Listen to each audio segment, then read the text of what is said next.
வீரமும் நீதியும் சேர்ந்து மன்னன் விக்ரமாதித்ய ஒரு முனிவரின் வேண்டுகோளை ஏற்று இரவு நேரத்தில் யாரும் செல்ல தயங்கும் அந்த பயங்கரமான சுடுகாட்டிற்குள் சென்றான். அங்கு மரங்களில் காற்று சத்தமிட்டு வீசியது, ஆந்தைகள் அலறின, எங்கும் இருள் சூழ்ந்திருந்தது. அந்த மரங்களில் ஒன்றில் தலைகீழாக தொங்கிக் கொண்டிருந்த வேதாளத்தை மன்னன் பயமின்றி தனது தோளில் தூக்கிக் கொண்டு நடக்கத் தொடங்கினான்.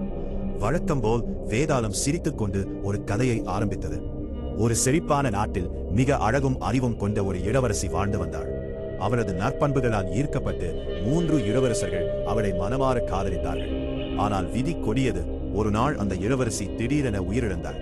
இதனால் மூவரும் துயரத்தில் மூழ்கினர். முதல் இளவரசன் அவளுடைய உடலை எரிய விடாமல் பாதுகாத்து தினமும் அருகில் இருந்தான்.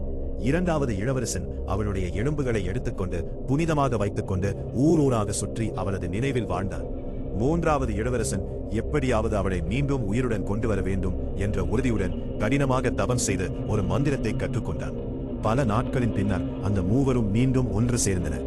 மூன்றாவது இளவரசன் கற்ற மந்திரத்தை உச்சரித்து அந்த இளவரசியின் எலும்புகளையும் உடலையும் ஒன்று செய்து அவளுக்கு மீண்டும் உயிரளித்தார்.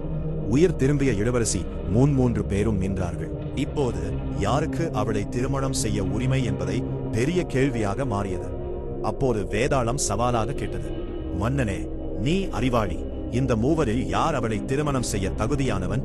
பதில் தெரிந்தும் சொல்லவில்லை என்றால் உன் தலை வெடிக்கும். சொல்லினால் நான் மீண்டும் மரத்திற்கே பறந்து விடுவேன். அதை கேட்ட மன்னன் சற்றும் தாமதிக்காமல் கூறினான், உயிர் கொடுத்தவன் தந்தையை போன்றவன், எலும்புகளை காத்தவன் மகனை போன்றவன். ஆனால் உடலை காத்து அவளுடன் இருந்தவன்தான் உண்மையான கணவனாக தகுதியானவன். இந்த சரியான பதிலை கேட்டதும் வேதாளம் பெரிதாக சிரித்து, நீ உண்மையிலும் நீதிமான் என்று கூறி மீண்டும் அந்த மரத்திற்கே பறந்து சென்றது. மன்னன் மீண்டும் அதை பிடிக்க திரும்பினான். இப்படி சினிமாட்டிக் கதைகள் கேட்கணும்னா லைக் அண்ட் சப்ஸ்கிரைப் பண்ணுங்க.